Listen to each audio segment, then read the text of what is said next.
Clash of Minds mempersembahkan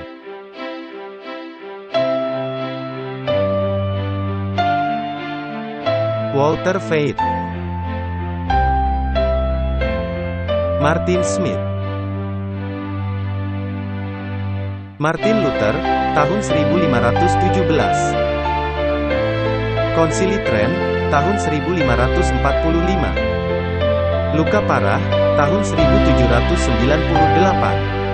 Kebangunan besar rohani, tahun 1844. Ensiklikal Rerum Novarum, tahun 1891. Konsili Vatikan II, tahun 1962. Paus Francis, tahun 2013. Ensiklikal Laudato Si Perawatan Bersama Rumah Kita, tahun 2015. Pandemi COVID-19, tahun 2019.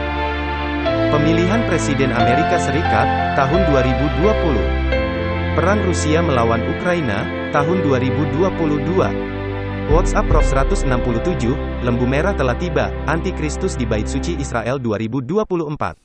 Selamat datang dalam episode lain WhatsApp Prof. Halo Prof. Apa yang salah denganmu? Maafkan saya.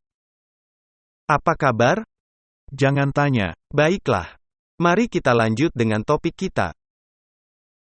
Lembu merah sudah tiba. Mengenai apa ini? Baiklah Martin. Lembu merah sudah tiba. Itulah topik kita. Kita perlu berdoa terlebih dahulu agar kita bisa mengerti. Bapa Sorgawi, terima kasih telah mengumpulkan kami bersama-sama. Ya, kami membutuhkan bantuanmu lebih dari sebelumnya, kami berada di ambang peristiwa-peristiwa besar, dan kami membutuhkan bimbinganmu. Cerahkan pikiran kami dengan Roh Kudus-Mu dan pimpin diskusi ini. Di dalam nama Yesus, kami sudah berdoa. Amin. Martin, saya tahu kita pernah membahas topik ini sebelumnya. Tetapi selalu ada perkembangan baru, benar, yang menempatkan keadaan mendesak kepada topiknya. Tentu saja, bahkan dalam serial Total Onslaught yang telah direkam di tahun 2004, segalanya masih relevan. Hanya para pemainnya yang sedikit berubah, tetapi agendanya masih tetap sama. Ya, agenda yang sama, hal yang sama terjadi. Baiklah, lembu merah, mengapa ini penting? Dan seberapa relevankah hal ini bagi kita? Martin, para bapak gereja yang mula-mula dan semua para reformer, menyadari atau mengakui bahwa Israel milik Allah bukanlah keturunan secara fisik.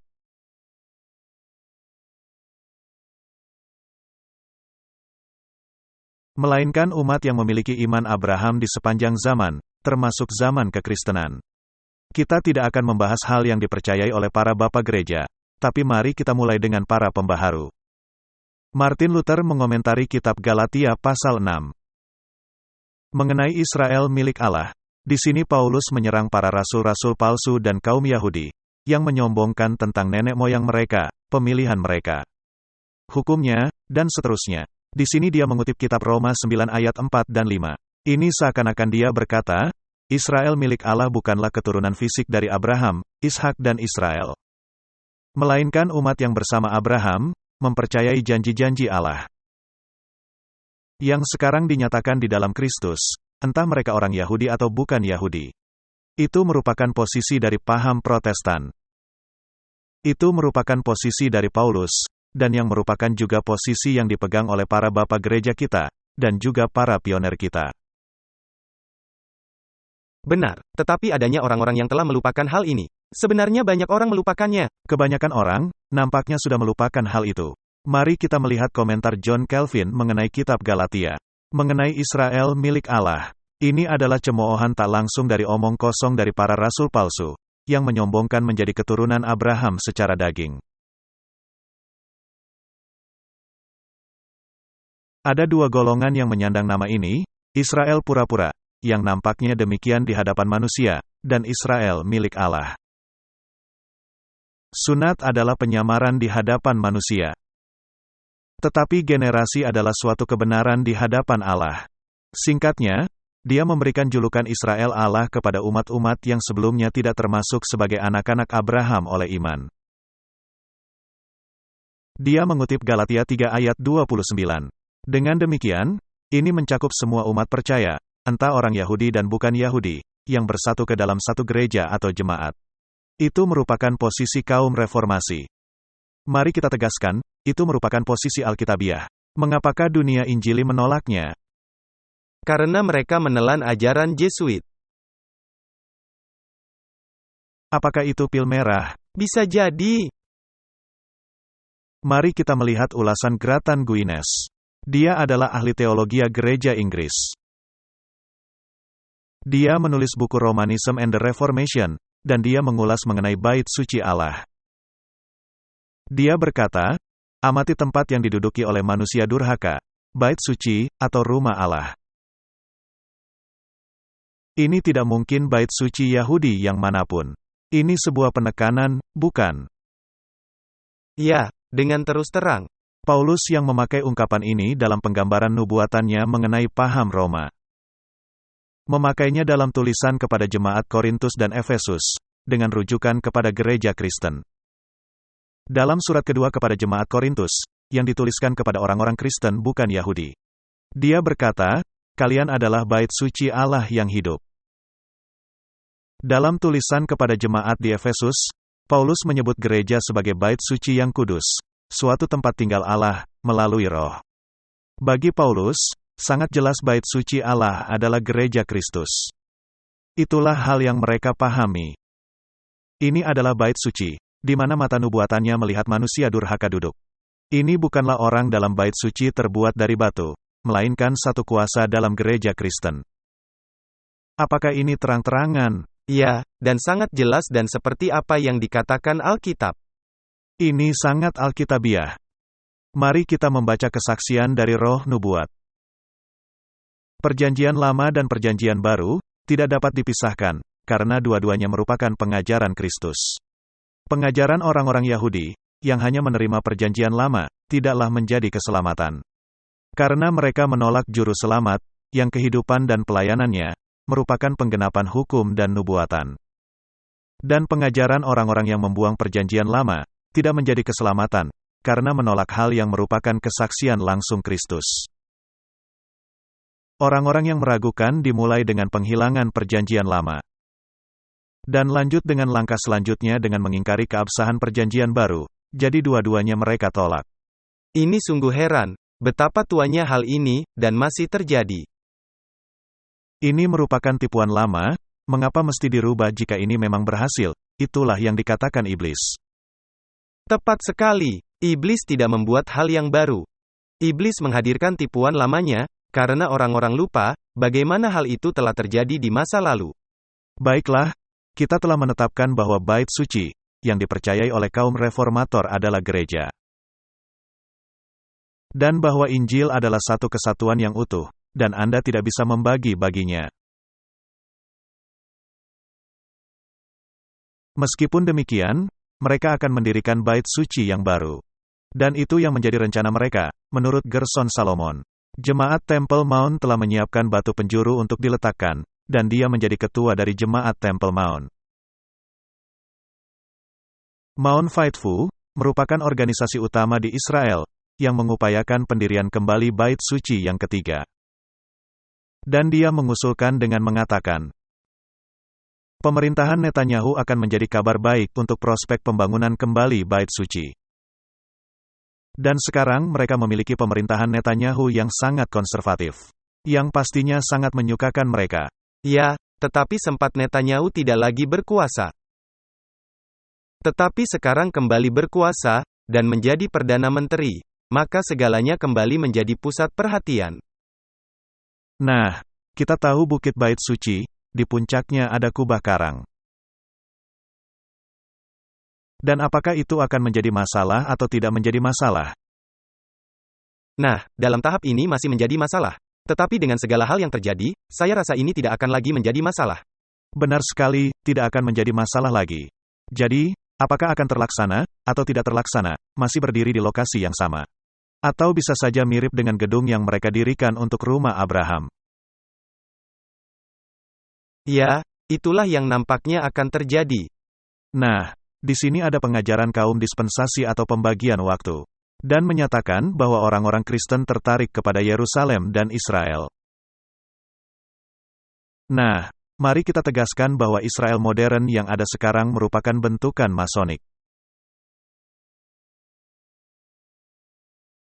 Ini bukanlah bentukan Alkitabiah.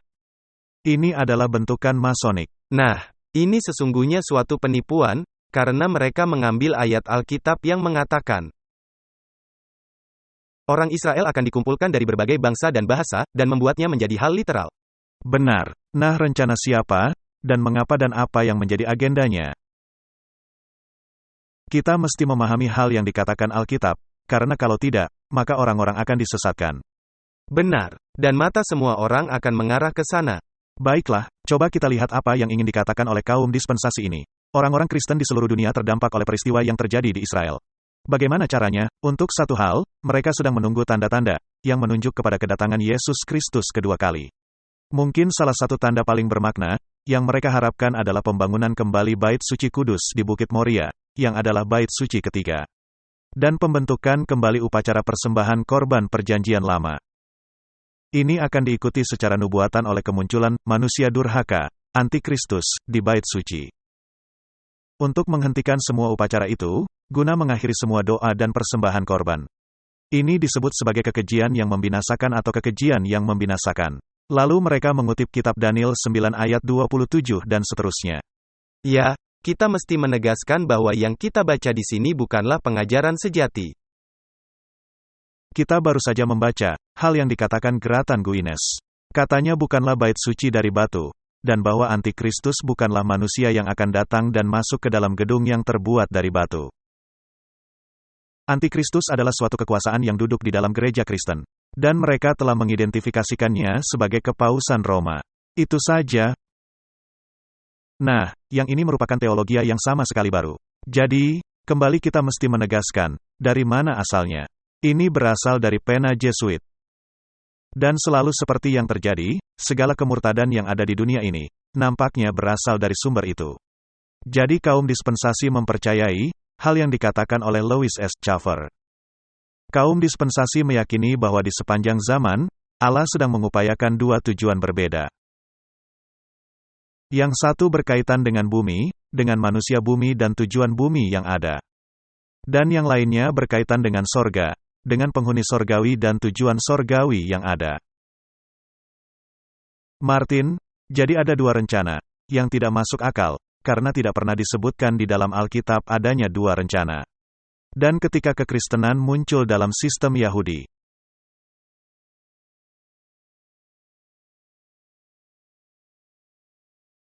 orang-orang Yahudilah yang berjumlah 3.000, yang ditambahkan kepada gereja Kristen. Ketika Roh Kudus dicurahkan pada hari raya Pentakosta, benar. Ya. Jadi ini merupakan suatu pergerakan Yahudi. Dan selama 3,5 tahun ini merupakan pergerakan Yahudi. Dan yang kemudian meluas kepada bangsa-bangsa non-Yahudi, setelah perajaman Stefanus. Jadi, benih spiritual Israel, pertama-tama dari bangsa Israel yang terhilang, baru menyebar kepada orang-orang non-Yahudi. Ini lahir dari sana. Benar. Nah, Riri menyatakan, gereja dalam pengertian apapun, tidaklah memenuhi janji kepada Israel. Zaman gereja tidaklah terlihat dalam program Allah bagi bangsa Israel. Ini hanyalah sisipan. Dengan kata lain, seperti pasak yang disisipkan ke dalam waktu. Jadi adanya topik Yahudi, dan adanya pasak yang disebut sebagai topik Kristen, dan kita kembali kepada topik Yahudi. Yang adalah sama sekali tidak benar. Tapi inilah yang dipercayai oleh orang-orang. Dan kita mesti menunjukkan mengapa hal ini sama sekali tidak benar. Karena ini merupakan bagian dari penyesatan akhir zaman. Nah, hal lain yang dibahas, seperti yang dikatakan oleh Riri, paham liberalisme konsisten, merupakan jantung dari eskatologi dispensasi atau pembagian waktu. Jadi ini akan berarti, kita membaca perjanjian lama hanya secara literal, tanpa perjanjian baru sebagai penjabarannya.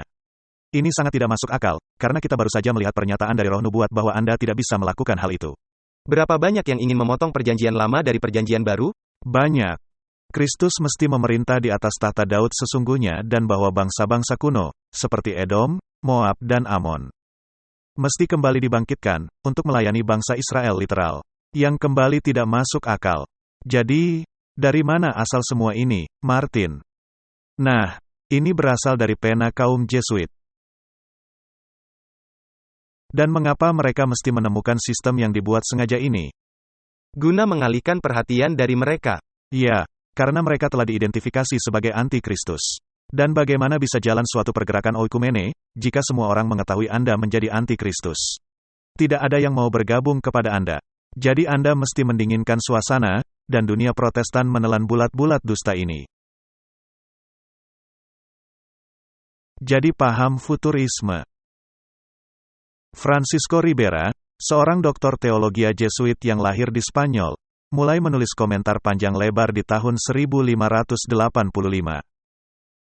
Dan ini merupakan jawaban kepada tuduhan dari paham Protestan mengenai kitab Wahyu, yang berjudul In Sacrum Beati Ionis Apostoli dan seterusnya, yang diterbitkan di tahun 1590. Kemudian diperluas oleh Jesuit lainnya, Kardinal Robert Bellarmine. Salah satu penulis, pembela Jesuit yang terkenal, menerbitkan sebuah karya antara tahun 1581 dan 1593. Berjudul, entah apa judulnya, siapa yang peduli bagaimana dia memberinya judul, terhadap para bidat pada zaman itu. Di mana dia menolak prinsip hari menjadi tahun dalam nubuatan, dan mendorong kekuasaan antikristus ke masa depan selama 3,5 tahun yang literal. Jadi, mereka sedang menunggu datangnya satu tokoh, dan mereka memerlukan bait suci terbuat dari batu. Jika ingin menjadi literal, maka Anda mesti literal. Jadi bait suci spiritual menjadi bait suci dari batu. Agar bisa memiliki bait suci dari batu, maka perlu negara Israel. Dan agar bisa memiliki negara Israel, Anda perlu membuatnya, karena tidak ada. Karena Allah berkata, itu tidak akan terjadi lagi. Rumahmu akan ditinggalkan sunyi senyap. Maka masuklah Jesuit yang mengendalikan Freemason.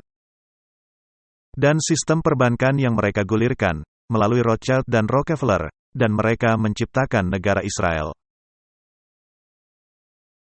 Dan orang-orang tersapu masuk ke dalam penipuan ini. Sekarang, gantinya melihat apa yang sedang dilakukan oleh antikristus di Roma, yang berbicara melalui jendela kecilnya. Semua mata memandang ke Yerusalem yang menantikan tokoh fiktif yang akan muncul sewaktu-waktu. Tepat seperti itu yang sedang terjadi. Sangat tidak masuk akal, karena sekarang, keseluruhan topik mengenai antikristus yang sudah dibahas oleh Paulus. Dan yang sudah dibahas oleh Yohanes, dan juga oleh Yesus pada masanya. Sekarang menjadi sebuah topik untuk waktu masa depan, yang bahkan gereja Kristen sudah tidak ada lagi. Ini tidak berkaitan kepada kekristenan. Buang saja kitab Wahyu karena tidak masuk akal. Ini hanya dimaksudkan bagi orang-orang Yahudi, dan mereka akan memiliki kesempatan kedua. Dan mereka akan tersisa, sama seperti bangsa Edom yang sudah punah dan seterusnya. Baiklah, jadi jelas Anda mesti mengawinkan dua agama itu, sekali lagi. Dan disinilah liturgi masuk, seperti yang sudah pernah kita bahas. Jadi, para pemimpin Yahudi bertemu dengan Paus Francis, untuk mengenang dekrit, dan menolak pemikiran bahwa orang-orang Yahudi membunuh Yesus. Jadi mereka dianggap tidak bersalah, oleh Paus Benedik. Dan Paus menghilangkan semua penimpaan kesalahan. Mereka tidak ada kaitannya. Dan memang orang-orang Roma lah yang menyalibkan Yesus. Tetapi itu atas suruhan siapa? Dan bagaimana dengan bagian ketika orang-orang Yahudi berkata, kiranya darahnya tertanggung kepada kami? Tidak, semuanya sudah tidak ada lagi. Katanya, karena kita memerlukan sub-oikumene. Dan kita mulai dengan agama-agama Abraham dan persetujuan Abraham, dan kita tinggalkan pergerakan Protestan untuk pergerakan oikumene. Jadi dalam pernyataan mereka, para rabi menghimbau gereja agar turut bergabung dalam mendalami peperangan kita melawan paham barbar baru generasi kita. Yaitu sempalan Islam yang radikal, yang membahayakan masyarakat global kita, dan yang tidak bersahabat dengan banyak kaum muslim moderat. Jadi, sekarang mesti ada musuh bersama, sehingga Anda bisa berteman. Dan Islam radikal menjadi musuh. Bukan Islam, melainkan Islam radikal. Jadi, Islam radikal mengancam perdamaian dunia secara umum, khususnya komunitas Kristen dan Yahudi, tanggapan menyatakan. Kita menghimbau semua orang yang berniat baik guna menyatukan kekuatan memerangi kejahatan ini. Saya tahu kejahatan yang lebih besar dibandingkan hal itu, Martin. Penolakan Yesus Kristus merupakan kejahatan terbesar yang pernah dilakukan, dan orang-orang ini merupakan ahlinya. Tepat sekali, mereka ingin mendapatkan persatuan dan perdamaian, dengan menghilangkan Yesus. Baiklah, jadi Paus setidak-tidaknya memberi kesan, bahwa dia dan paham Yudaisme itu selaras. Dia juga mesti memberikan kesan bahwa dia dan moderat Islam itu selaras. Kemudian kita bisa dengan tenang, menolak Yesus dan memiliki sistem keagamaan yang dinamakan Perjanjian Abraham. Dan yang hidup selamanya dalam milenium perdamaian yang tidak ada. Baiklah, setelah menjelaskan topik dengan Israel, dan bahwa mereka tidaklah bertanggung jawab dalam hal apapun yang menimpa Yesus. Marilah kita melihat upaya perdamaiannya kepada Islam. Mari kita melihatnya. Paus Francis telah tiba di Uni Emirat Arab. Ini merupakan kali pertama Paus mengunjungi kerajaan dengan mayoritas Islam. Selama kunjungannya 2 hari, Paus dijadwalkan bertemu dengan pimpinan utama pejabat Islam dan mengadakan misa di udara terbuka. Nah, perjalanan kepausan bersejarah ini dimaksudkan untuk mengubah halaman dalam hubungan Kristen Islam dalam kawasan ini. Mari kita menyaksikannya. Pemikiran tentang Paus mengunjungi Jazirah Arab, tempat kelahiran agama Islam, tidak pernah terpikirkan beberapa tahun silam. Paus Francis diundang oleh penguasa Abu Dhabi. Imam gereja Katolik setempat mengatakan, Paus ingin meningkatkan toleransi dan mempromosikan nama Islam moderat. Nah Martin, karena hal itu sekarang telah tercapai, kita memerlukan tindakan untuk bait suci yang ketiga. Nah, Donald Trump memainkan peran sangat penting. Dan kita telah banyak membahasnya. Dan misalkan saja dia kembali terpilih, itu akan sangat menarik. Tetapi jika tidak, siapa saja yang mengikuti jejak langkahnya, akan mencoba melakukan hal yang sama seperti yang dilakukan Donald Trump, benar. Para aktivis sedang melobi guna pembangunan kembali bait suci Yahudi di Yerusalem. Kata Trump, yang memainkan peranan yang sama seperti Kaisar Persia, Kores Agung. Yang mengizinkan orang-orang Yahudi pulang ke Israel dari pembuangan. Dan orang-orang Yahudi juga memuji Kores yang telah membantu mendirikan bait suci kedua di lokasi yang sama, ketika bait suci pertama yang telah dihancurkan. Jadi, ketika mereka menyatukan kekuatan, mereka akan memiliki bait suci yang ketiga, benar. Yang akan segera kita lihat, sesungguhnya itu merupakan penghujatan. Benar, kita akan melihatnya. Jadi ada berita Israel hangat, di mana mereka menunjukkan Kores dan Donald Trump bersama-sama. Dan hal menarik, bahwa mereka mendasarkan kesimpulan mereka dalam akar mendalam kode Alkitab dan numerologi Alkitabiah. Itu adalah paham spiritisme dan paham kabalisme. Itu tidak ada kaitannya dengan Alkitab. Mungkin Anda bisa sedikit menerangkan, apa maksudnya? Kode Alkitab adalah sangat menarik, karena mereka mempercayai adanya kata-kata dan peristiwa-peristiwa yang tersembunyi dalam dokumen asli Ibrani.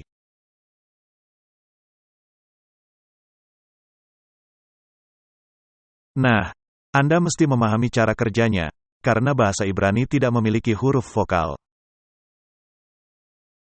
Dan Anda bisa membacanya dari kiri ke kanan, bisa dari kanan ke kiri, bisa dari atas ke bawah, bisa dari bawah ke atas. Atau secara diagonal apapun, dan Anda menaruhnya ke dalam komputer.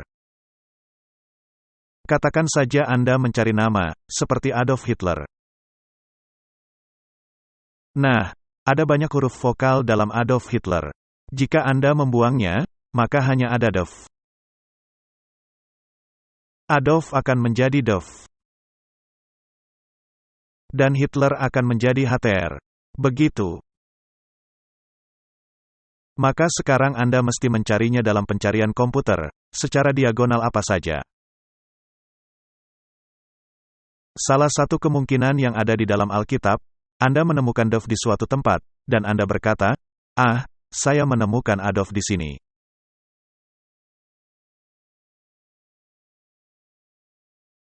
Dan karenanya Alkitab mencatat Adolf Hitler secara kode. Jadi Anda bisa terus lanjut dan memecahkan kode Alkitab dan memakainya bagai papan Ouya. Dan mendapatkan hal yang ingin Anda lakukan. Tetapi manusia hidup bukan hanya dari roti saja, melainkan dari setiap firman yang keluar dari mulut Tuhan. Anda seharusnya membaca apa yang dikatakannya, dan tidak mencari-cari kode bodoh di dalamnya. Dan itulah hal yang mereka lakukan. Dan numerologi tentunya hal lain yang berbeda. Dan setiap huruf mempunyai nilai angka, dan Anda bisa memainkannya. Berapa banyak kompilasi angka yang bisa Anda dapatkan, jika Anda melakukan hal yang seperti itu? Jadi inilah yang terjadi, ketika mereka memakai numerologi Alkitabiah dan kode Alkitab. Mereka akan mendapatkan terang yang ada dalam nubuatan yang akan meluputkan. Anda bisa mendapatkan apapun yang Anda kehendaki. Ini sama seperti Nostradamus. Anda bisa memahami Nostradamus, jika peristiwanya sudah terjadi. Benar, karena itu akan cocok. Mereka bahkan membuat uang logam setengah sekel yang membawa profilnya. Nah, itu sangat menarik, karena tentu saja itulah yang harus mereka bayarkan untuk uang penebusan. Mereka tidak menyadari mereka kehilangan penebusan mereka. Ya, itu adalah uang sekel bait suci. Martin, kita baru saja mengulas hal-hal yang terjadi di masa lalu, untuk menunjukkan di mana posisi kita dalam aliran waktu. Nah, coba kita mengingat hal yang dikatakan Donald Trump pada tahap itu. Saya menegaskan masalah di Timur Tengah hanya dapat diselesaikan ketika orang-orang dari berbagai agama bersatu. Guna memerangi paham ekstrim Islam dan mengejar kesempatan ekonomi untuk orang-orang dari berbagai agama. Dan ketika Anda melihat hal yang sedang terjadi, Anda berkata, banyak kemajuan yang telah dicapai yang tidak dipikirkan bisa menjadi kenyataan. Dan hal-hal sedang terjadi yang tidak bisa saya bahas, tetapi yang sangat positif. Saya ingin mengucapkan terima kasih kepada para pemimpin Israel dan Uni Emirat Arab bagi semangat dan kepemimpinan mereka, guna membentuk persetujuan yang luar biasa ini. Ini akan dikenal sebagai Perjanjian Abraham. Dan saya ingin meminta Duta Besar kita, David Friedman, untuk menjelaskan mengapa disebut sebagai Perjanjian Abraham. Terima kasih Tuan Presiden dan selamat untuk mengorganisir persetujuan perdamaian ini. Abraham seperti yang kalian semua ketahui, adalah bapa dari 3 agama besar. Dia dirujuk sebagai Abraham dalam iman Kristen, Ibrahim dalam iman Islam dan Abraham dalam iman Yahudi. Dan tidak ada orang yang lebih baik untuk dilambangkan, sebagai potensi untuk persatuan di antara 3 agama besar ini, selain Abraham. Dan itulah sebabnya perjanjian ini diberi nama Perjanjian Abraham. Saya bertanya-tanya, mengapa orang di sebelah kiri tersenyum ketika duta besar berbicara? Saya bertanya-tanya, apakah dia menyadari adanya hal yang tidak benar di sini? Mungkin saja, tidak semua orang buta, tapi sayangnya, ini bisa menjadi suatu penipuan yang bisa menjebak Anda, ketika Anda tidak sadar. Benar. Nah, ketika membahas mengenai Bukit Bait Suci, adanya gambar yang menunjukkan bisa terciptanya persatuan. Ketika kubah batu berada di sana, dan bait suci bisa berada tepat di sampingnya. Mungkin kita bisa juga memiliki kawasan Kristen di sana. Dan mari kita coba praktekkan, mungkin saja bisa terlaksana. Jadi, orang-orang Yahudi menyamakan Imam Mahdi dengan Mesias, tempat peribadatan bagi semua orang. Orang-orang Islam dan Yahudi berdiskusi untuk membangun bait suci di samping kubah batu. Ini adalah rencana mereka dan lihatlah bagaimana mereka melihat ke arah yang berbeda. Tetapi mereka bersatu satu sama lain.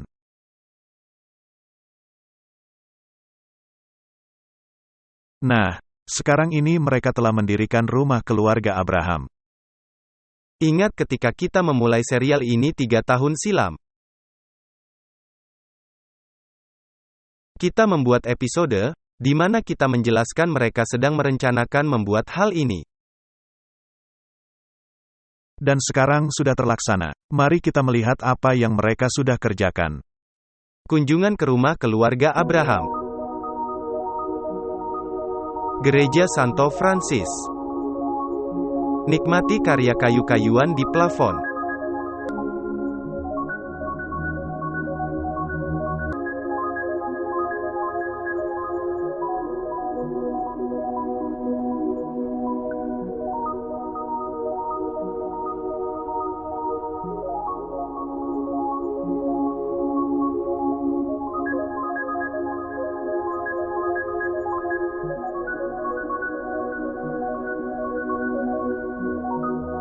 Masjid Imam Al-Tayyib, nikmati 9 ruang di plafon.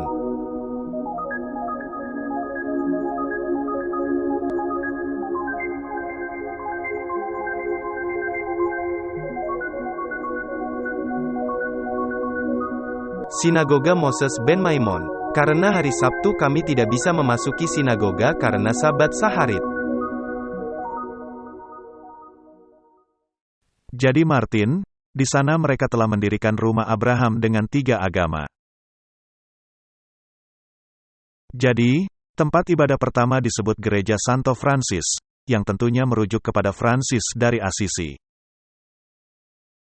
Dan tentunya ini melibatkan perubahan iklim, karena itu topiknya. Dan tentunya Paus yang sekarang namanya Francis dan dia mengambil namanya karena Francis dari Assisi. Benar. Nah, hal yang menarik, paham Katolik yang ada dalam gedung itu, menolak pendamaian. Karena itu merupakan agama tanpa Kristus, yang memakai topeng sebagai agama Kristus. Karena ketika Anda tidak menerima bahwa Anda diselamatkan oleh darah anak domba, melainkan oleh perbuatan Anda, maka ini bukanlah agama Kristen, melainkan agama kekafiran. Kemudian adanya sinagoga Yahudi dan mereka juga menolak Yesus Kristus sebagai Mesias. Lalu adanya Islam yang juga menolak Yesus Kristus sebagai Mesias.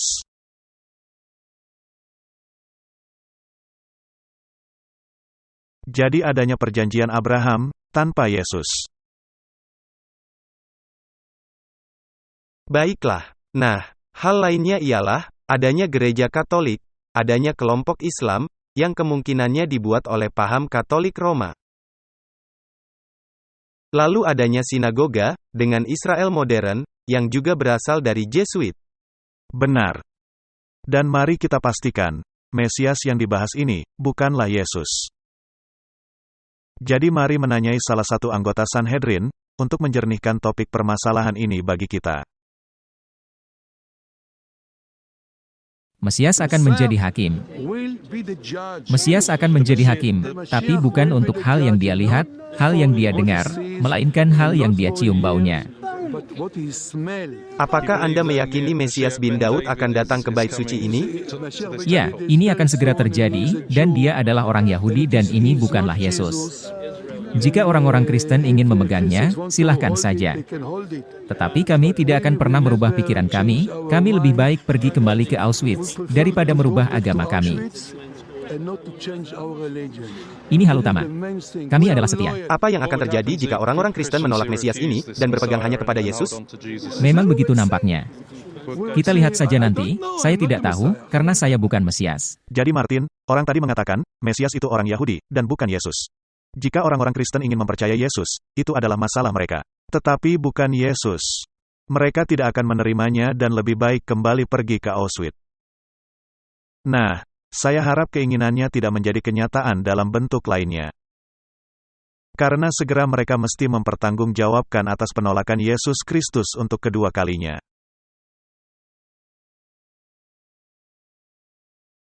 Jadi Martin, ini jelas, Yesus tidaklah masuk dalam pembahasan ini. Dan jika kebenaran yang ada di dalam Yesus, yang tidak menjadi bagian dari pembahasan ini, maka ini di luar kebenaran.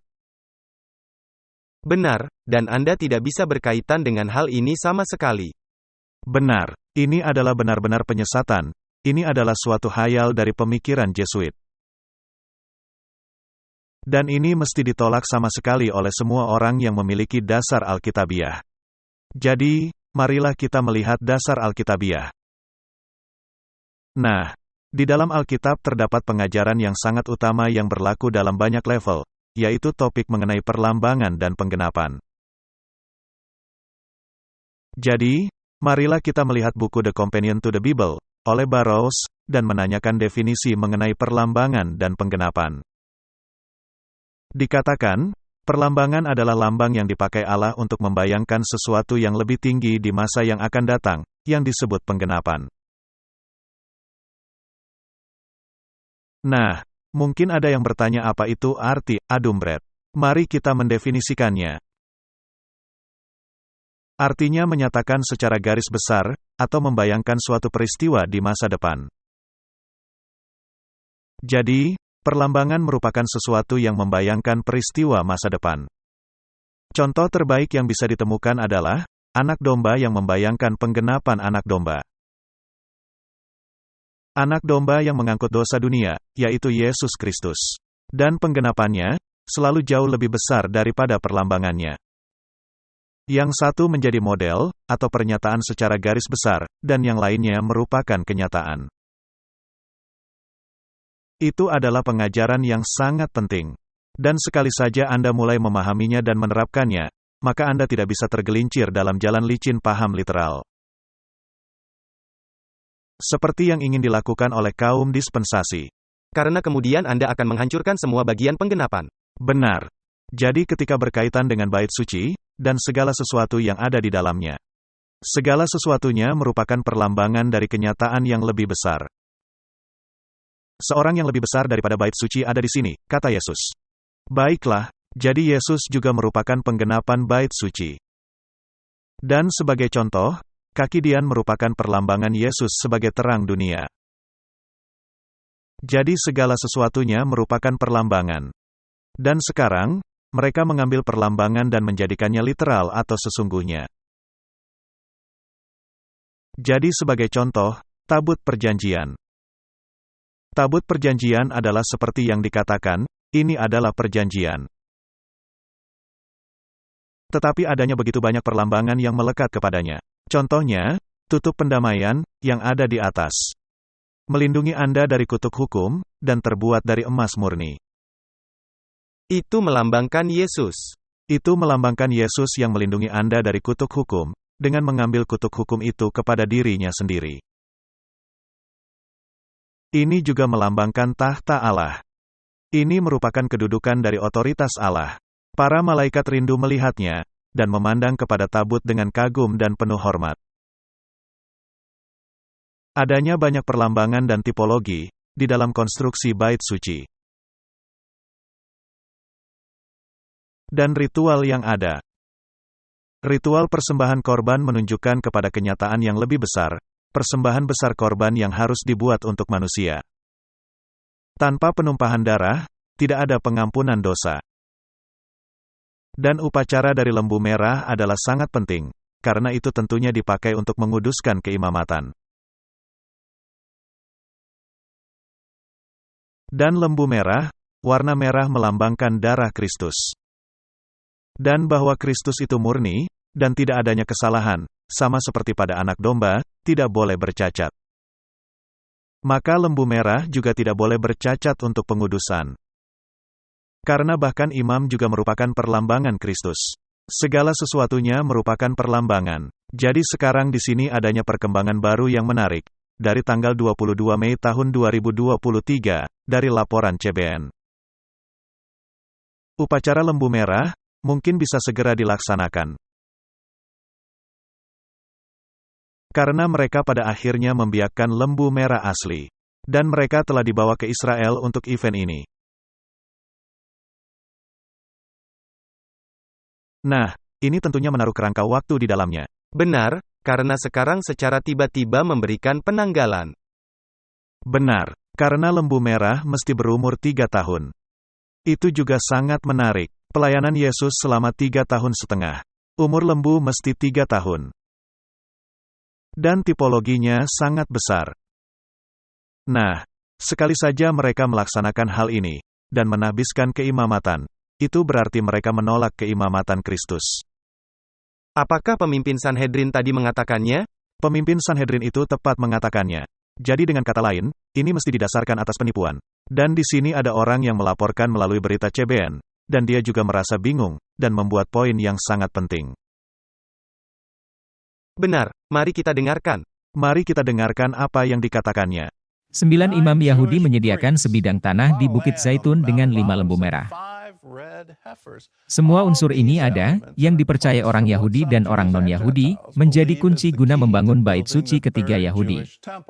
Ada juga orang yang mempercayainya sebagai kedatangan Mesias. 5 lembu merah ini ada dalam lokasi aman yang tidak diketahui, di Israel. Rencananya termasuk segera memindahkan hewan-hewan ini ke pusat kunjungan di Silo, di mana kemah suci Tuhan pernah berdiri, selama hampir 400 tahun. Kitab Ulangan menjelaskan debu dari lembu merah dipakai untuk menguduskan para imam untuk pelayanan mereka di Ka'bah. Untuk mengulangi kembali upacara yang disebutkan di dalam Alkitab, hewan-hewan itu mesti berumur sekurang-kurangnya 3 tahun. Dan di sepanjang umur mereka, tidak boleh ada cacat, atau apapun yang bisa membuat hewan-hewan itu tidak bisa dipakai untuk upacara. Bahkan satu rambut putih atau hitam. Menurut orang-orang yang bekerja dalam proyek, upacara lembu merah mesti diadakan di Bukit Zaitun. Dan di tempat yang akan terlihat langsung di mana bait suci itu berdiri. Tanah di mana saya berdiri, dibeli sekitar 12 tahun silam, cocok untuk 2 standar ini. Kami memiliki para imam dan lembu merah, kami memiliki tanah dan kami memiliki segalanya. Yang perlu kami lakukan hanyalah menunggu 1,5 tahun lagi. Byron ada dalam Israel Binari, suatu kelompok yang diabdikan untuk membangun Israel Alkitabiah. Bekerja bersama Rabi Mamo dan membantu mencari lembu merah di Amerika Serikat. Dia berkata, ini akan merupakan kali pertama dalam 2000 tahun, dalam suatu proses untuk pembangunan bait suci Yahudi yang ketiga.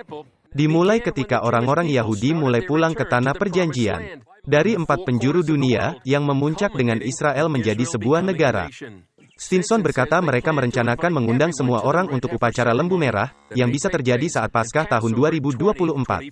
Tentunya banyak penafsiran mengenai hal ini. Tetapi kita mesti mengingat kata-kata Nabi Yeremia bahwa tabut perjanjian bahkan tidak akan diingat-ingat lagi. Jadi, bagaimana bisa mendirikan bait suci ketiga, tanpa tabut perjanjian itu? Tidak ada tabut perjanjian di bait suci yang kedua dan bait suci Herodes. Apakah kita benar-benar memerlukan tabut perjanjian itu, guna membentuk bait suci itu?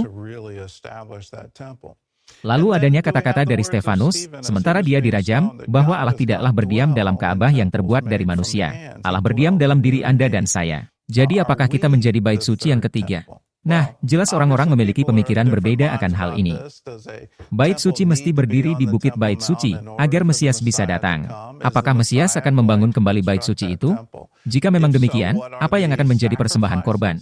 Apakah persembahan korban Yesus memadai untuk semua orang bagi masa kekekalan untuk semua orang Kristen? Saya mempercayai hal itu. Nah, Martin bait suci yang kedua, tidak memiliki tabut perjanjian karena telah disembunyikan. Tetapi Yesus telah menjadi penjelmaan dari hukum. Jadi, Yesus berada dalam bait suci yang kedua itu. Karena itu, penggenapan tabut perjanjian itu, sesungguhnya ada dalam bait suci. Lengkap dengan tutup pendamaian dan segala sesuatunya. Jadi, Yesus ada di sana. Tapi bait suci yang ketiga, apakah akan ada tabut perjanjian? Tidak ada. Jadi, tabut perjanjian ada dalam bait suci pertama, sebagai perlambangan. Tabut perjanjian ada dalam bait suci kedua, sebagai penggenapan. Tetapi di rencana bait suci ketiga, sama sekali tidak ada. Tepat sekali. Jadi ketika Yesus tidak ada dalam bait suci ketiga, entah melalui tabut perjanjian atau secara literal, maka seperti yang dikatakan Yesus, bait suci itu ditinggalkan sunyi senyap. Sunyi senyap sama sekali. Baiklah, Martin, mari kita melihatnya dari sudut pandang Alkitabiah. Apakah yang menjadi tujuan bangsa Israel pada mulanya? Yesaya 49 ayat 6. Terlalu sedikit bagimu hanya untuk menjadi hambaku, untuk menegakkan suku-suku Yakub. Dan untuk mengembalikan orang-orang Israel yang masih terpelihara. Tetapi aku akan membuat engkau menjadi terang bagi bangsa-bangsa supaya keselamatan yang daripadaku sampai ke ujung bumi. Apakah mereka menggenapi perintah itu? Sayangnya tidak. Mereka membuat nyaman diri mereka sendiri dan berkata, keselamatan hanya bagi mereka saja. Yang lainnya akan digiring ke lautan. Ada beberapa bangsa yang memiliki pandangan yang sama seperti itu. Ya.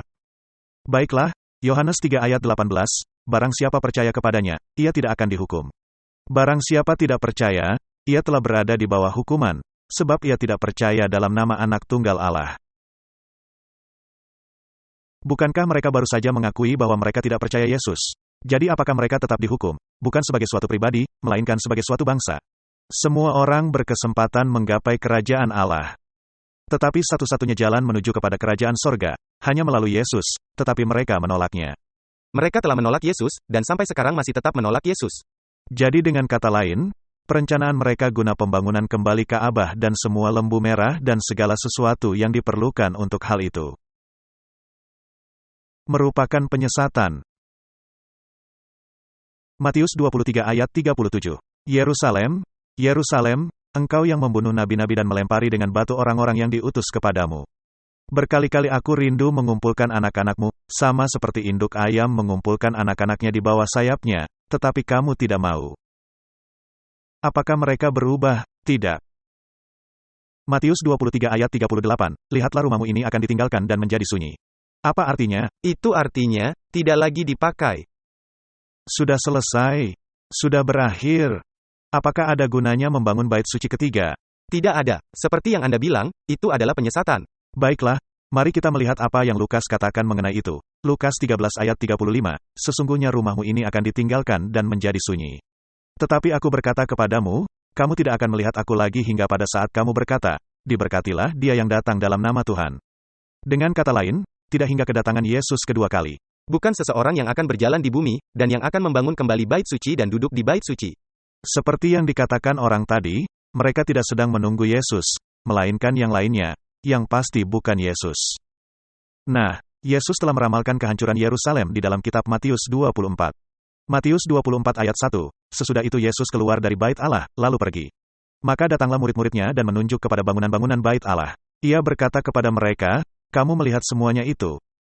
Aku berkata kepadamu, sesungguhnya tidak satu batu pun di sini akan dibiarkan terletak di atas batu yang lain, semuanya akan diruntuhkan. Apakah itu suatu penekanan? Benar sekali, tentu saja. Nah, mari kita tanyakan, mengapa, dan mencoba menjawab pertanyaan ini melalui Alkitab. Lukas 19 ayat 44. Dan mereka akan membinasakan engkau beserta dengan pendudukmu. Dan pada tembokmu mereka tidak akan membiarkan satu batu pun tinggal terletak di atas batu yang lain. Mengapa? Karena engkau tidak mengetahui saat, bila mana Allah melawat engkau. Mengapa? Karena mereka tidak mengetahui masa Allah melawat mereka. Lawatan apa? Ketika Yesus datang ke bumi ini. Tepat sekali, mereka tidak mengetahuinya, mereka menolaknya, mereka mengabaikannya, dan itulah sebabnya bait suci ditinggalkan dan menjadi sunyi.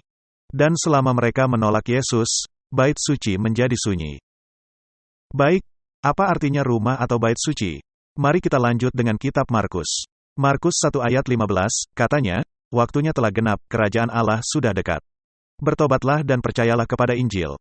Jadi gantinya bait suci terbuat dari batu, waktunya telah genap dan kerajaan Allah akan segera didirikan. Kerajaan Allah. Kapan mulainya kerajaan Allah? Itu dimulai pada masa itu. Dan sejak saat itu, mereka memberitakannya, sesuai kitab Lukas 16. Lukas 16 ayat 16, hukum Taurat dan kitab para nabi berlaku sampai kepada zaman Yohanes, yaitu Yohanes Pembaptis. Dan sejak waktu itu kerajaan Allah diberitakan dan setiap orang menggagahinya berebut memasukinya. Jangan dibingungkan dengan pernyataan bahwa kita tidak lagi mematuhi hukum dan para nabi, karena hanya sampai kepada masa Yohanes Pembaptis. Bukan, melainkan dia meramalkan itu akan datang, dan sekarang telah datang. Karena Mesias telah datang. Dan sesungguhnya, Mesias datang untuk menegaskan apa yang dikatakan hukum dan para nabi. Dan kerajaan Allah, yang didasarkan kepada hukum dan para nabi. Dan semua orang berebut memasukinya. Jadi sejak masa itu, semua orang yang ingin menjadi bagian dari kerajaan Allah, harus memasuki melalui saluran yang benar. Dan jika Anda ingin mengetahui apa itu saluran yang benar, maka tontonlah video Pilgrim Progress.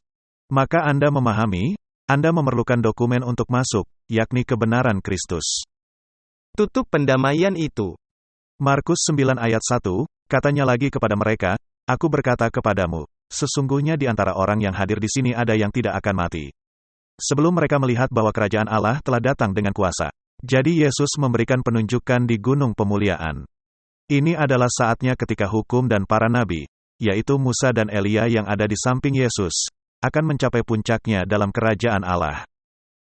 Ya, jadi untuk membuatnya sederhana, karena banyaknya orang yang memakai ayat ini dan menunjukkan adanya kontradiksi dalam Alkitab. Karena hal ini menunjukkan orang-orang akan tetap hidup, dan melihat kedatangan Yesus. Mereka telah melihat kerajaan. Mereka telah melihat kuasa dan kemuliaan yang melingkupi Kristus, ketika Yesus menjadi raja atas kerajaan ini.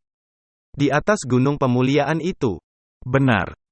2 Korintus 6 ayat 16, apakah hubungan bait Allah dengan berhala? Karena kita adalah bait dari Allah yang hidup menurut firman Allah ini. Aku akan diam bersama-sama dengan mereka dan hidup di tengah-tengah mereka, dan aku akan menjadi Allah mereka, dan mereka akan menjadi umatku.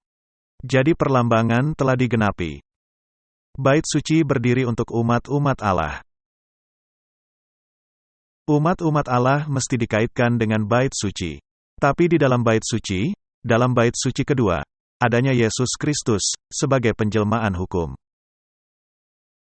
Dan ini merupakan agama yang Anda mesti menerimanya. Dan dikatakan, kalian itu adalah bait suci. Ya, dan ini mesti membawakan perubahan dalam hati. Benar. Seperti yang Anda sebutkan di video yang lalu, orang-orang suka melakukan hal-hal fisik. Jadi setelah melakukannya, mereka berkata, saya sudah selesai. Harus ada perubahan. Harus dimulai dengan pertobatan. Mari kita melihat kitab Efesus. Efesus 2 ayat 20, yang dibangun di atas dasar para rasul dan para nabi, dengan Kristus Yesus sebagai batu penjuru. Jadi sekarang kita tidaklah berbicara mengenai batu. Kita membicarakan orang-orang, dan salah satunya adalah Yesus Kristus. Di dalam Dia tumbuh seluruh bangunan, rapi tersusun menjadi bait Allah yang kudus, di dalam Tuhan. Di dalam Dia kamu juga turut dibangunkan menjadi tempat kediaman Allah, di dalam Roh. Jadi di manakah bait suci ketiga itu, Martin? Itu adalah gereja atau jemaat. Yang merupakan kumpulan orang-orang. Ya, kumpulan orang-orang. Wahyu 3 ayat 12, barang siapa menang, ia akan kujadikan soko guru, tiang, di dalam bait suci Allahku. Jadi haruslah ada hal kemenangan, yang mesti dikerjakan. Dan ia tidak akan keluar lagi dari situ. Dan padanya akan kutuliskan nama Allahku, nama kota Allahku. Jadi di sini dikaitkan bait suci dengan kota, dan nama tabiat Allah dituliskan dalam hati mereka.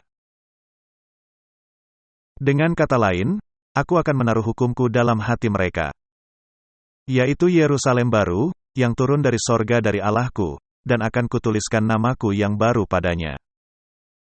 Jadi perlambangan telah digenapi. Anda tidak bisa mundur ke perlambangan. Itu adalah penghujatan. Mari kita pastikan, di dalam 1 Petrus 2 ayat 5, dan biarlah kamu juga dipergunakan sebagai batu hidup untuk pembangunan suatu rumah rohani. Bagi suatu imamat kudus, untuk mempersembahkan persembahan rohani yang karena Yesus Kristus berkenan kepada Allah. Jadi ketika Anda membawakan tindakan pengorbanan spiritual, apakah itu menyangkali atau meniadakan persembahan korban literal? Ya. Dan seperti yang Anda katakan, ini akan seperti tamparan di wajah, ketika Anda mundur kepada hal literal. Benar, karena Anda berkata, penggenapan belumlah terjadi. Ya, jadi mereka bilang, Yesus tidaklah layak, ketika Dia datang pertama kali. Itu sesungguhnya hal yang mereka katakan. Roma 2 ayat 28, sebab yang disebut Yahudi bukanlah orang yang lahiriah Yahudi, dan yang disebut sunat, bukanlah sunat yang dilangsungkan secara lahiriah. Tetapi orang Yahudi sejati ialah dia yang tidak nampak keyahudiannya dan sunat ialah sunat di dalam hati, secara rohani, bukan secara hurufiah. Maka pujian baginya datang bukan dari manusia, melainkan dari Allah. Jadi Allah menghendaki Anda memahami makna bait suci, dan Anda mesti diubahkan ke dalam gambaran itu. Mengenai itulah semua hal ini. Galatia 3 ayat 29, dan jikalau kamu adalah milik Kristus, maka kamu juga adalah keturunan Abraham dan berhak menerima janji Allah. Jadi, tidak ada keturunan yang literal. Tidak ada. Itu hanya sekedar hayalan. Guna menghilangkan perhatian dari hal lainnya. Dan untuk merubah hati yang semestinya Anda mengalaminya. Galatia 6 ayat 15, sebab bersunat atau tidak bersunat tidak ada artinya. Tetapi menjadi ciptaan baru, itulah yang ada artinya. Dan semua orang, yang memberi dirinya dipimpin oleh patokan ini, turunlah kiranya damai sejahtera dan rahmat atas mereka dan atas Israel milik Allah. Ini Israel milik Allah, dan bukannya hasil bentukan Freemason yang telah dibentuk di suatu tempat di Timur Tengah. Ibrani 13 ayat 14 berkata, sebab di sini kita tidak mempunyai tempat tinggal yang tetap, kita mencari kota yang akan datang.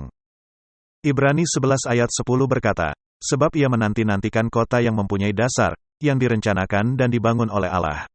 Dan Yesus yang menjadi batu penjuru. Jadi tanpa Yesus, bait suci baru ini akan sia-sia. Jadi di mana batu penjuru dari rumah Abraham ini? Bukan Yesus Kristus. Mungkin antikristus yang membawakan hal ini, karena ini merupakan sistem palsu. Benar-benar sistem palsu. Jadi mari kita tanyakan lagi pertanyaan, apakah Kristus memiliki dua pengantin perempuan? Hosea 2 ayat 18, aku akan menjadikan engkau istriku untuk selama-lamanya. Dan aku akan menjadikan engkau istriku dalam keadilan dan kebenaran, dalam kasih setia dan kasih sayang. Allah berbicara kepada umat-Nya sepanjang zaman. 2 Korintus 11 ayat 2, sebab aku cemburu kepada kamu dengan cemburu ilahi. Karena aku telah mempertunangkan kamu kepada satu laki-laki untuk membawa kamu sebagai perawan suci kepada Kristus. Kristus tidak memiliki 2 pengantin perempuan. Ya, tidak bisa yang satu di sini, yang lainnya diangkat, orang-orang Kristen akan ke sorga, dan orang-orang Yahudi akan ada di bumi. Agama palsu. Galatia 3 ayat 22, tetapi kitab suci telah mengurung segala sesuatu di bawah kekuasaan dosa, supaya oleh karena iman dalam Yesus Kristus. Janji itu diberikan kepada mereka yang percaya. Jika Kristus tidak masuk dalam topik ini, tidak ada janji. 2 Korintus 1 ayat 20, sebab Kristus adalah, ya, bagi semua janji Allah. Itulah sebabnya oleh Dia kita mengatakan, amin, untuk memuliakan Allah. Tanpa Kristus tidak ada janji Allah yang bisa diterapkan. Galatia 4 ayat 7, jadi kamu bukan lagi hamba, melainkan anak. Jikalau kamu anak, maka kamu juga adalah ahli-ahli waris, oleh Allah. Jika Anda menghendaki menjadi pewaris dari kerajaan sorga, lebih baik berada di dalam Kristus. Tidak ada cara lain. Jadi kemuliaan sorga telah pergi dari bait suci. Lihatlah rumahmu ini akan menjadi sunyi. Sekarang gereja menjadi bait suci hidup. Tidak tahukah kamu, bahwa kamu adalah bait Allah dan bahwa roh Allah diam di dalam kamu? Bukankah ini sudah jelas? Itu indah, karena sekarang dalam bait suci sebenarnya, tidak ada Allah di sana. Bukankah komentator berita CBN tadi menyadari akan hal ini? Wah, apa yang sedang mereka lakukan? Jadi di mana Allah sekarang? Allah ada di sini. Mari kita membaca kutipan dari buku Spiritual Gift. Darah Kristus dan para murid-muridnya, yang mereka bunuh tertanggung atas mereka. Dan dalam penghakiman mengerikan, itu akan dibalaskan. Kutuk Allah mengikuti mereka dan mereka menjadi cemoohan bagi orang-orang kafir dan orang-orang Kristen. Mereka dihindari, merosot dan dibenci. Ini seperti tanda Kain ada pada diri mereka. Meskipun demikian, saya melihat Allah secara ajaib, memelihara umat-umat ini. Dan yang menyerahkan mereka ke seluruh dunia, sehingga mereka bisa dipandang menerima lawatan khusus dari kutuk Allah. Wah, ini cukup keras. Itu artinya mereka menerima hal itu dan menjadi contoh. Saya melihat Allah telah meninggalkan bangsa Yahudi sebagai suatu bangsa. Tetapi adanya bagian dari mereka yang mampu mengoyakkan tirai dari hati mereka. Akan ada beberapa orang yang bisa melihat bahwa nubuatan telah digenapi mengenai bangsa mereka. Dan mereka akan menerima Yesus sebagai juru selamat dunia. Dan melihat dosa besar bangsa mereka dalam menolak Yesus dan menyalibkannya. Orang per orang di dalam bangsa Yahudi akan bertobat. Tetapi sebagai suatu bangsa, mereka untuk selamanya ditinggalkan oleh Allah. Martin, itu sangat keras. Apa artinya dengan bangsa Israel yang ada sekarang? Ini bukanlah suatu bangsa di bawah Allah, melainkan suatu bangsa di bawah kuasa lainnya. Nah, itu adalah selaras dengan bagian dunia yang lain, karena seluruh dunia berada di bawah kuasa yang lainnya itu. Tetapi ada satu kerajaan, dan Anda bisa menjadi bagian di dalamnya. Anda bisa bergabung, tetapi adanya pintu khusus, di mana Anda mesti melewatinya. Benar, adanya persyaratan, dan apabila Anda menghilangkan Yesus dalam apapun, masuk dalam pergerakan oikumene, guna mendapatkan perdamaian dan keamanan, semua hal seperti ini, maka rumahmu akan ditinggalkan sunyi senyap. Baiklah, Martin, mari kita simpulkan. Lembu merah telah datang, dan ada 5 ekor. Dan salah satu hewan itu yang akan memenuhi persyaratan, karena mereka hanya memerlukan satu saja. Mereka ingin menghidupkan kembali keimamatan. Mereka mengatakan ini kemungkinannya terjadi di tahun 2024. Ketika mereka melakukan hal itu menjadi langkah pertama dalam mendirikan bait suci. Dan untuk menggenapi nubuatan palsu, yang telah dibuat oleh kelompok Jesuit. Nah, banyak yang tertarik kepada kerangka waktu. Semua hewan itu sudah ada. Tahun 2024, merupakan tahun di mana mereka akan memulainya. Mereka tidak mau menunggu terlalu lama, karena bagaimana jika hewan-hewan itu menumbuhkan rambut putih? Jadi mereka tidak bisa memakai hewan-hewan itu, benar. Jadi, apakah kita berada dalam aliran waktu, semakin mendekati kepada peristiwa untuk penolakan terakhir kali kembali terhadap Yesus Kristus? Ya, dan malangnya, ini dihubungkan dengan penyesatan. Jadi bagi kebanyakan orang, ini nampak terlihat hal yang benar. Kelihatannya benar, tetapi ini merupakan suatu penolakan terakhir secara umum dari Yesus Kristus sebagai juru selamat dunia.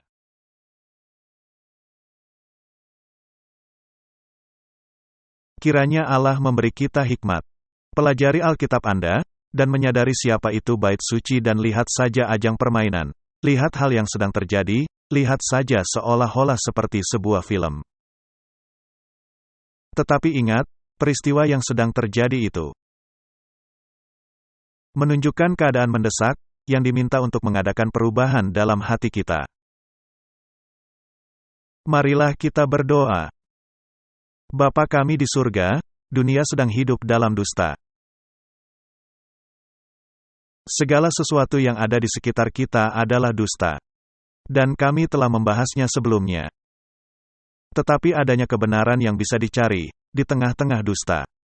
Engkaulah jalan, kebenaran dan hidup. Dan tidak seorang pun sampai kepada Bapa, kecuali melalui Engkau. Hukum-Mu adalah kebenaran. Firman-Mu adalah kebenaran. Tolonglah kami agar berpaut kepada kebenaran. Sehingga kami tidak turut dihanyutkan oleh dusta. Inilah yang menjadi doa kami. Di dalam nama Yesus. Amin. Diproduksi oleh Clash of Minds.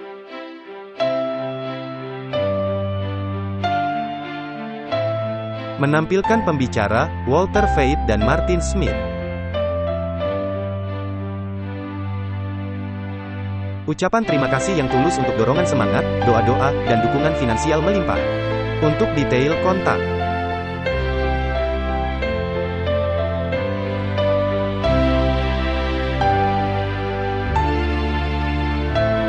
Kami memuji Juru Selamat kami, Yesus Kristus, yang setia dan sejati untuk belas kasihan, dan kesempatan istimewa untuk bekerja di kebun anggurnya. Guna menjangkau jiwa-jiwa bagi kerajaan Allah yang segera tiba.